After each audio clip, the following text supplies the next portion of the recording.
আসসালামু আলাইকুম রহমতুল্লাহি ওবারাকাতুহু। Good morning DXN. স্বপ্ন আমার সত্যি হবে ইনশাআল্লাহ। তো এই কথাটা প্রথমত বলি, কেন বলি? কারণ স্বপ্ন আমার সত্যি হবে ইনশাআল্লাহ। কারণ আমরা যতবার এটা বলবো আল্লাহ তাআলা ইনশাআল্লাহ অবশ্যই কবুল করবে, আজ হয়তো বা কাল। তো দেখেন, খুব সুন্দর একটা পরিবেশে আসছি। হঠাৎ করে ভাবলাম যে আপনাদের মাঝে কিছু তথ্য দেওয়ার দরকার। যে আমরা অনেকে বিজনেস করি, আমরা ডিএক্সএন এর বিজনেস করি, কিন্তু আসলে অনেক কিছু আমরা কি মেনটেন করি না। যেমন ডায়েরিটা আমাদের রাখতে হয়। ডায়েরিটায় রাখার ফায়দা কি, আমি আজকে এই বিষয়টা নিয়ে কথা বলবো। আমাদের লিডাররা যে বলে বা আমরা যে বলি যে আপনারা ডায়েরি মেনটেন করবেন, কেন? ধরেন আপনার মনে পড়েছে যে আপনি গতকালকে কি কি কাজ আছে, ধরেন 5-6টা কাজ আছে, বা দেখেন ডায়েরি কিভাবে কেন মেনটেন করবেন।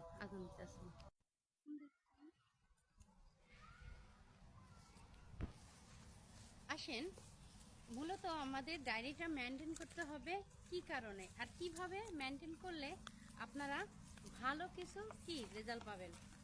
তো কথা হচ্ছে, ডায়েরি ডায়েরি আপনাকে মনে করিয়ে দিবে প্রতিদিনের কোন কাজটা কিভাবে করতেছেন এবং কি কোন কাজটা করছেন।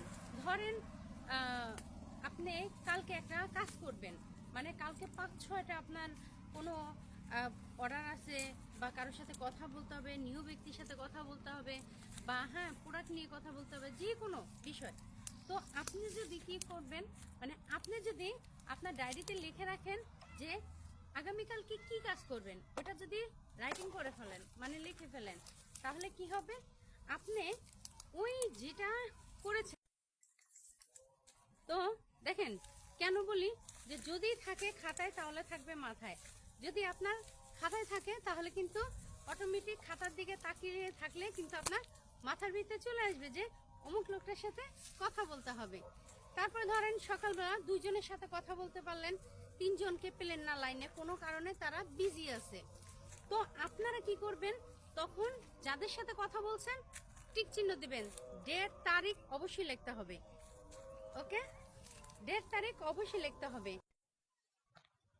আরেকটা কথা বলি, যে দেখেন ডায়েরিতে যে কটা ব্যক্তি আছে কথা বলছেন টিক চিহ্ন দিবেন, ডায়েরি এতে ডেট তারিখ ফিক্স করবেন, এটা তো ওকে।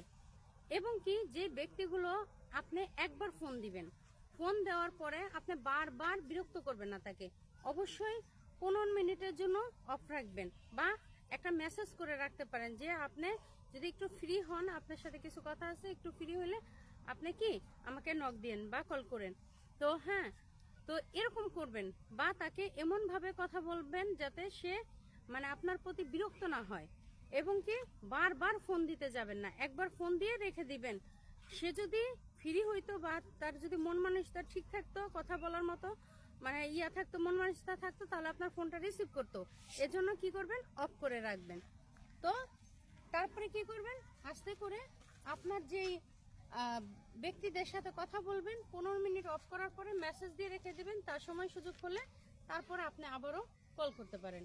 ওকে, তো যাই হোক, আমি আজকের মতন এটাই বললাম, যে পরবর্তীতে বলবো। কিন্তু হ্যাঁ, আরো কিছু বিস্তারিত জানতে হলে লিডারদের সাথে যোগাযোগ করবেন, কিভাবে ডায়েরি মেনটেন করবেন, কিভাবে প্রোডাক্ট নলেজ, ইনভাইট ট্রেনিং, কিভাবে কি করবেন, A to Z ইনশাল্লাহ ধারণা দেবে।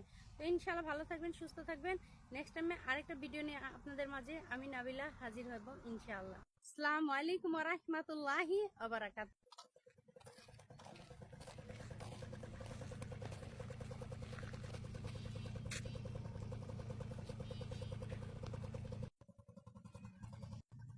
শেষ সেভ করে দিলাম।